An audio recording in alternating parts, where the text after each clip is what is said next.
Yan. Going back for our problem number 3.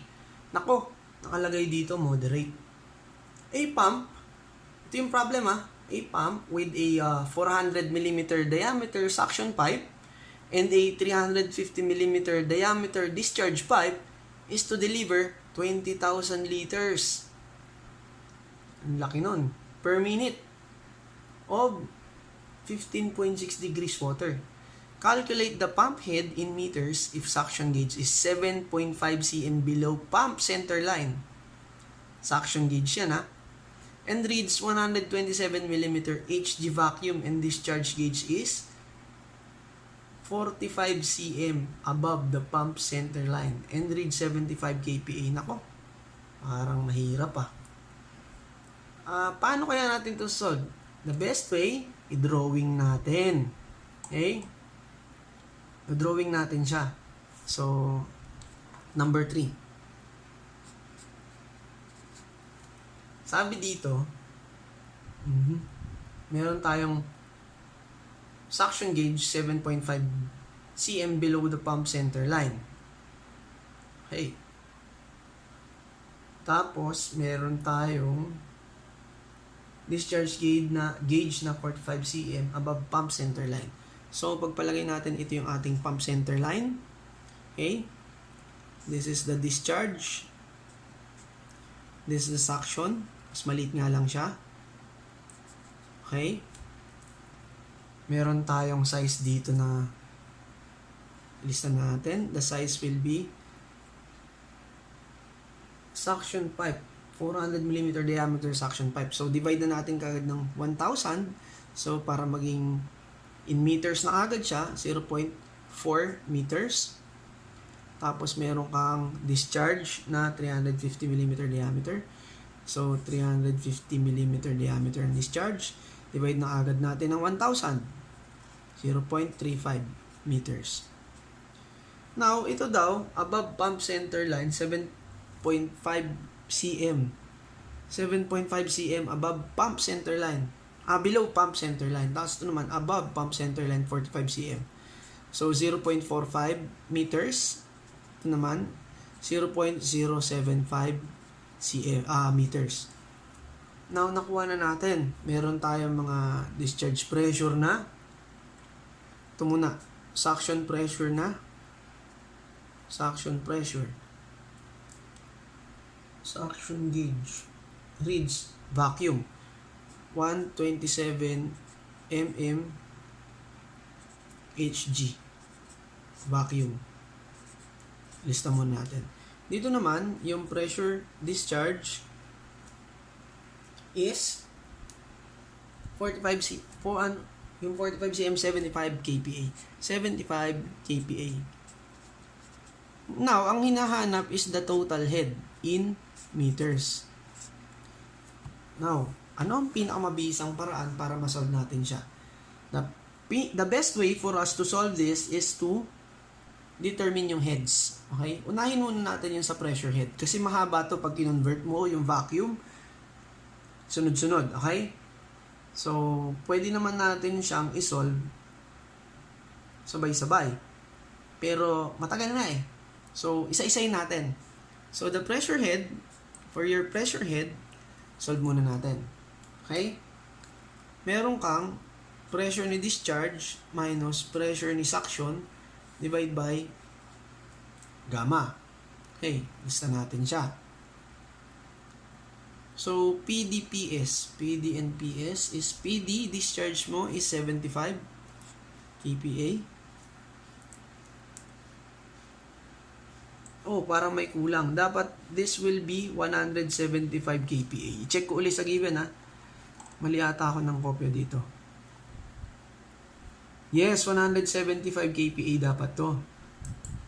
That is 175 kPa. Gawin natin. 175 kPa. This is 175 kPa. Kaya nagtaka ako masyado maliit. 175 kPa, K Newton per meter squared minus PS. Gagawa tayo ng bracket. Okay, gagawa ko ng bracket dyan. So, vacuum yan. Ibig sabihin, ima-minus ko siya from absolute pressure. So, 760 minus 127. mmHg yan. mmHg. So, might as well i-multiply na rin siya ng 760 mmHg. Tapos yung 101.325 kPa kilonewton per meter squared para maging ano siya in terms of meter. I-divide natin ng 9.81 kilonewton per meter cube. So cancel the same units. Kilonewton, meter squared, mmHg, kilonewton, meter, may matitirang isa. So, pwede ko nang isolve yung ating pressure head. So, for the pressure head, that will be 175 minus ganito na lang natin. 760 minus 127 times 101.325 over 760. Enclose natin buo. I-divide natin buo ng 9.81. Now, that will result to 9.2362 meters. 9.2362 meters for your pressure head. Okay? Solve natin siya. Now, for your elevation head, paanong gagawin natin dito sa elevation head? So, elevation head, since nasa taas ito, andyan, ima-minus natin, okay? So, the elevation head will be elevation head or Z, delta Z, will be equal to yung size na dito, yung 0.45, or pwede nating divide na ng 100. Since dinivide naman natin ng 100, 0.45 minus 0.075. In meters na to. So, delta Z will be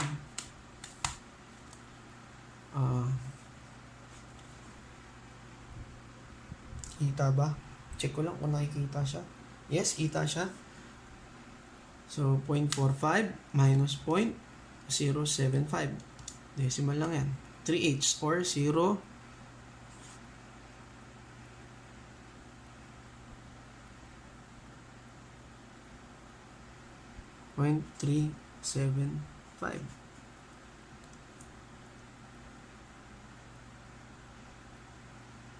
Yun. So, nusok natin siya. 375 meters. Ano na lang isosolve natin dyan? Solve na lang natin yung ating volumes. So, liters per minute. I-convert na natin kagad yun. Yung liters per minute, yung Q. I-normalize na natin yan. Kailangan natin in cubic meter per second. So, 20,000 liters. 20,000 liters per minute. Multiply ko na agad. 1 minute. 60 seconds. Times 1,000 liter. 1 cubic meter. So, 20,000 divided by 60 times 1,000. So, 1/3. So, 0.333 cubic meter per second. Meron na tayong nakuha na Q. So, depende na yan kung paano natin solve. Okay? Solve na natin si head ng velocity. So, for your velocity head, V squared over 2G. So, yung discharge muna. Okay.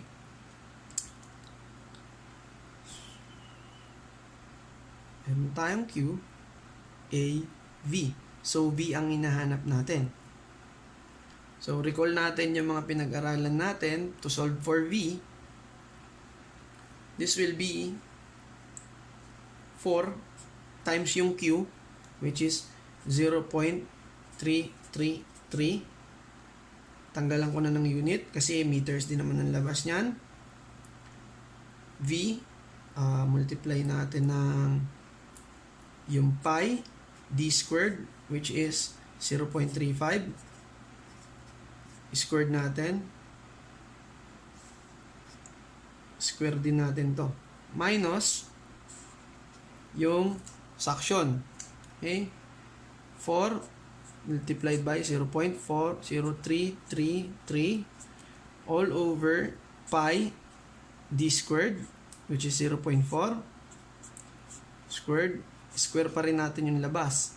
Kasi v squared minus v d squared minus v squared all over 2g. 2g is 2 times 9.81 meter per second squared. Ang lalabas dito will be, diretso ko na sa calcu ha.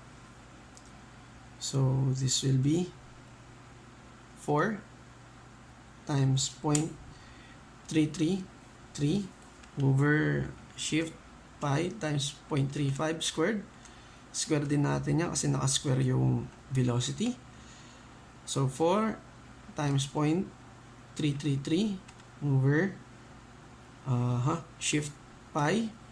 Yun, shift pi times 0.4 squared. Square natin yung labas. 2 times 9.81. So this will be 0.253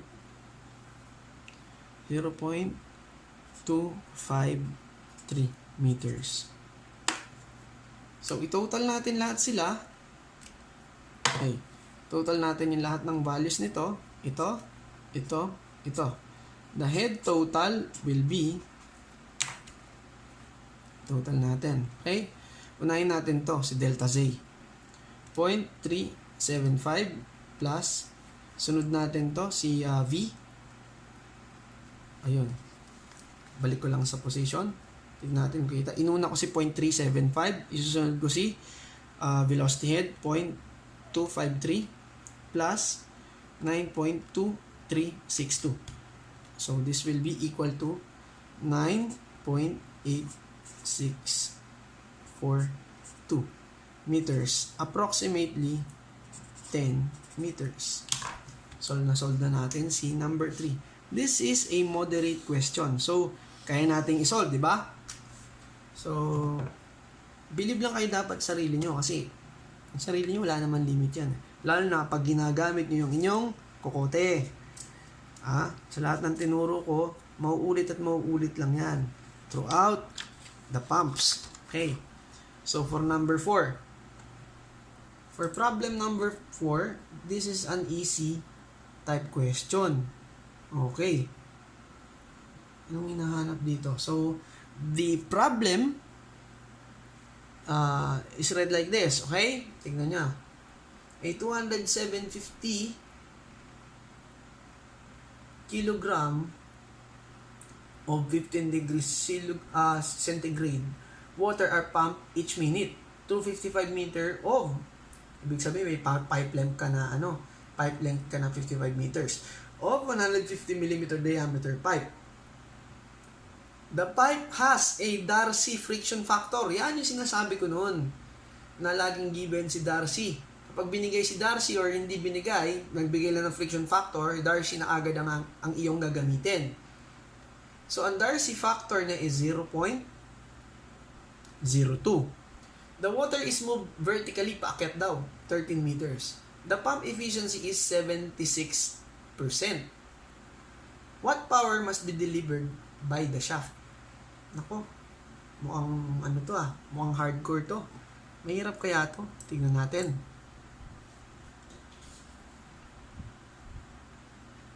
Hindi naman gaano. So, hanapin muna natin si, kay number 4, hanapin muna natin si Darcy. Okay? And it goes like this. Si Darcy daw is HF equal to F L V squared over 2GD. Now, Eh, hindi naman given si velocity. Oh, anong given dyan? Ang hirap naman. Tignan natin. Okay? Si velocity kasi, saan ba makukuha yun? Meron kang mass flow, meron kang density, meron kang area. So, V. Pag mula mo dito sa continuity equation, Q is equal to A, V. Ayun si V, oh. Ayun, oh. Diba? We can recall na si Q, hinahanap natin si V. Tama ba? A is pi over 4d squared. Tapos si Q. Eh, wala namang binigay dyan na na Q. Nako, dali-dali lang yan. Okay? Tandaan nyo, si Q is equal yan sa volume flow. And yung volume flow mo kasi is equal to diba density is mass over volume? Di mass times density, dali-dali oh. Oh, basic. Kayang isolve. So, yung velocity natin, pwede natin equate dito. Okay? Meron tayong Q, velocity, Q over A. So, Q over A daw to. Q over A. Eh, yung Q is M over density. Tapos, multiply mo na lang to kay A. Okay? Further simplifying para makuha natin si velocity. Si velocity is M over density. Tapos si A is pi over 4. Tandaan nyo, si pi over 4d squared. Pi over 4d squared. So, multiply ko na lang to ng 4d squared. And then, pi d squared. Tapos dito mo yung 4. Okay, rearrange natin. 4m over pi density d squared. Napakadali. Okay, pwede natin itong magamit. Nakabuo na naman ako ng isang equation pagdating ng velocity. Paikot-ikot lang ng continuity equation. So, gamitin ko na siya. Okay? To find HF para isahan na lang ang paghahanap sa kanya. HF is equal to F. Ano ba yung F natin? 0.02. Tapos meron tayong pipe length. True daw true. 55 meters. 55 meters. Tapos, multiply ko nung napakalaki, napakahaba nito. 4 times ano yung M natin? 2,750 kilogram per minute of, dapat to naka-seconds, times 1 minute over 60 seconds. Yun. Divide natin both sides by pi. Ang density ng water, standard, 1,000 kilogram per meter cube. Per meter cube. Tapos, yung d squared mo is, binigay ba dito? Yun, 150 mm diameter. So, divide ko na lang ng 1,000 yan para maging 0.15 meters squared. Yan. Masasolve na natin si HF. Yes. FLB squared. B squared over 2 times 9.81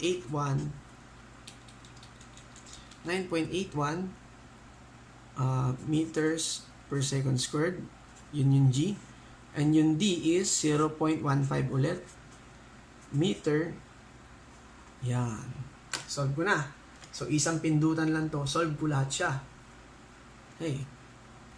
So, 0.02 times 55 in terms of meter. Lagay ako dito. Tapos, 4 times 2,750. Divide ko ng 60. Shift pi times 1,000 times 0.15 squared. Tapos square ko daw siya. Over 2 times 9.81 times 0.15. Yun. Ang nakuha ko ay 2.5143. HF is 2.5143 meters. So, solve ko agad siya. Yung HF. So, pagdating ng iyong pump power, i-add mo na lang siya. Recall natin, yung pump power is gamma Q head total. Tapos, nagbigay dito ng pump efficiency, EP. Yan, ito yun, no? So, pwede ko na i-solve. Pump power. Mas natain ko. Pump power equal to gamma ng motor is 9.81 kilonewton per meter cube. Yung Q, nasolve ba natin yung Q? Hindi. Pero pwede pa rin natin siyang ayan o, yung Q kasi is mass over density. Ayan o, mass over density nandito. The mass is 2750 kilogram per minute yan. Divide ko na ng 1,000 kilogram per cubic meter times ko ng minute. So, i-divide ko pa ng kilogram per minute. Meron tayong minute dito. 1 minute times 60 seconds. Yung head total natin multiplied by head total. Note natin, yung head total natin is yung HF plus yung binigay niya na 13. Hindi ako nagkakamali. So, 13 plus HF. Okay? The value will be 15.5143 meters. Yung HF natin. So, lagay ko na lang dito as HF. Divide by yung kanyang efficiency na 0.76. So, the pump power will be, calculate natin, 9.81 times 2750 times ko ng 1 minute, kilogram per minute, 60 seconds every minute, 1 over 60 dapat to. Yun, sakto na. 1 over 60 times 15.5143